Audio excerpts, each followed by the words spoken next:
brand new BCBAs and brand new RBTs and clinicians, they aren't truly ready to ride out the extinction burst.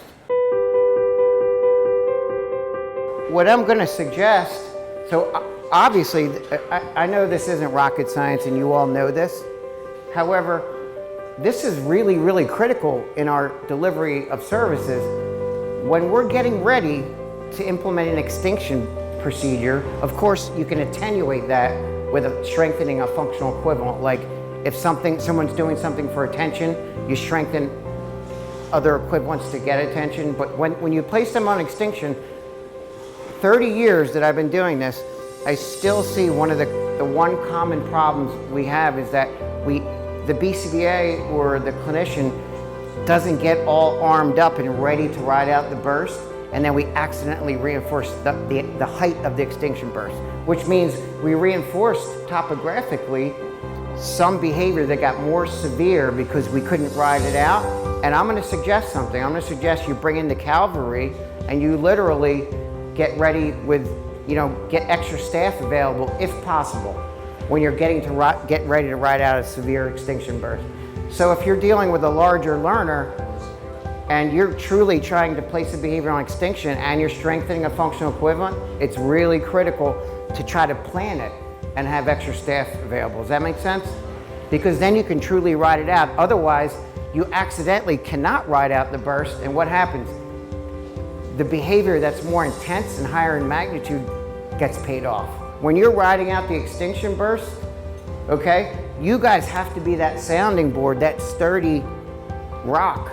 Trust me, in my own home, it happens, and I struggle myself riding out the burst. And it's very critical to be that person saying, yes, keep ignoring, keep ignoring. Via this one factor and this one mistake probably could be responsible for the majority of interventions failing. Of course, we can attenuate and mitigate the extinction burst through functional equivalence. However, I think you're right. This one factor probably is one of the most pivotal points in an intervention that can you truly ride it out. And I think that's when you got to arm up.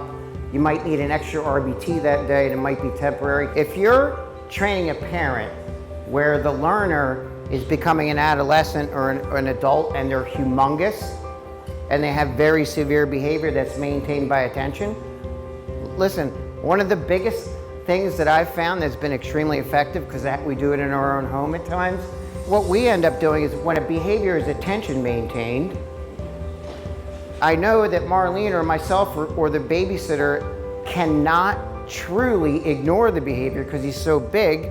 And if we intermittently ignore Ben, that means he's getting some intermittent reinforcement because he's getting a little bit of responses, and the behaviors go through a response class hierarchy, and it goes from just vocal to then he'll tap you to test it. Tap. And then if nothing happens there and you halfway ignore him, then it might be a punch. Then it might be grabbing your arms. So a little behavior hack I want to suggest to you guys, if the learner is okay on their own for a short period of time, they don't have self-injury, they're not going to do anything to hurt themselves, they're not going to elope out the door, and they're not going to self-injure, I strongly suggest you encourage the person just to go behind a door and lock it. Because that's true extinction. Would you guys agree? Nod your head if you agree. However, the actual drawbacks could be self-injury. If it could be unsafe if the learner has some elopement behaviors, but make sure that you rule that out and you don't go behind a closed door if that occurs.